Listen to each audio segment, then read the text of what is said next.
USAID power, deception, and the pursuit of wealth. Niccolò Machiavelli, the master of political realism, would have understood USAID not as a benevolent force but as a strategic instrument of power, a tool wielded by elites to further their dominance while maintaining the illusion of humanitarian goodwill. The true purpose of foreign aid is rarely altruistic. Rather, it is a carefully crafted mechanism designed to expand influence, control wealth, and manipulate global affairs under the guise of development. The facade of altruism. USAID, on paper, serves as the humanitarian arm of the U.S. government, a beacon of democracy and economic development for struggling nations. However, in a Machiavellian sense, this is nothing more than a well-constructed ruse, a facade that conceals the agency's true objectives. A nation, Machiavelli would argue, does not act out of charity but out of necessity and ambition. To maintain its hegemony, the United States does not simply give aid, it invests aid, ensuring that the returns serve its strategic interests. The first deception lies in the very name. The United States Agency for International Development. This title evokes an image of philanthropy, yet history has shown that such institutions often function as conduits for financial and political manipulation. The billions funneled through USAID do not simply alleviate suffering. They buy influence, secure alliances, and ensure that foreign leaders remain indebted, literally and figuratively, to American interests. A tool for covert operations. If one were to follow Machiavelli's principle that rulers must sometimes engage in deception to maintain power, then USAID stands as an exemplary model. Far from being an independent agency, USAID has long been intertwined with U.S. intelligence operations, serving as a front for covert actions designed to destabilize or control foreign governments. Historical accounts reveal USAID's presence in coup plots, regime changes, and clandestine activities that align perfectly with Machiavellian statecraft. The idea that USAID is linked to the CIA is not merely speculation but a well-documented fact. Throughout the Cold War and beyond, the agency has been accused of funding opposition groups, bankrolling propaganda efforts, and facilitating espionage under the pretense of aid. In Machiavelli's world, where power is the ultimate goal, these tactics are not only necessary but commendable.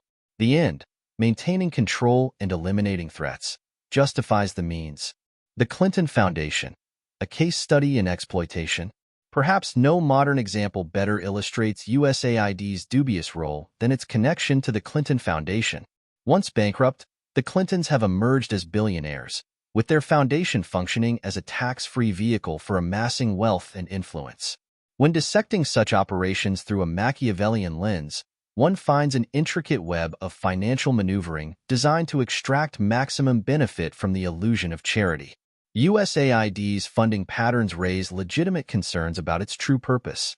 Millions in aid money have been funneled into programs linked to the Clinton Foundation, creating a situation where the lines between humanitarian efforts and political profiteering blur.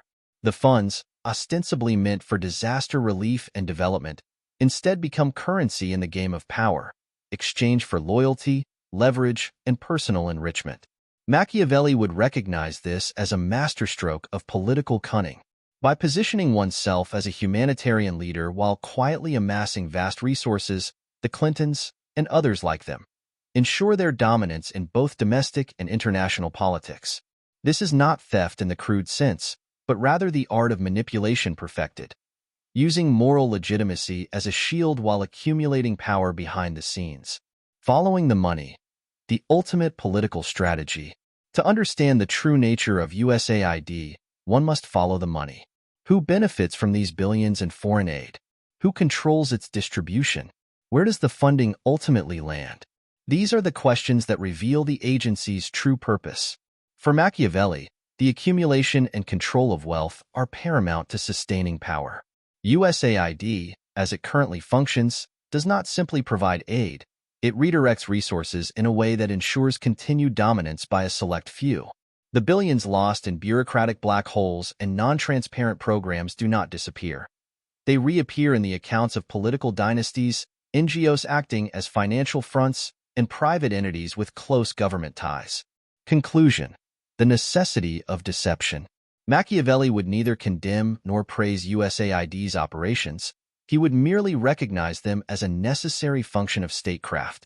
Deception, after all, is an essential tool for those in power. The great rulers of history have understood that controlling wealth, information, and perception is key to maintaining dominance. USAID, whether viewed as a front for financial corruption or a strategic arm of intelligence, exemplifies this principle in action. For those willing to see beyond the surface, USAID is not a charity but a chess piece in a grander game. It is an instrument through which nations exert influence, elites amass wealth, and the illusion of goodwill conceals the reality of power. The Machiavellian question is not whether this deception is moral, but whether it is effective and, judging by the continued expansion of American influence and the prosperity of its political elites, the answer is clear.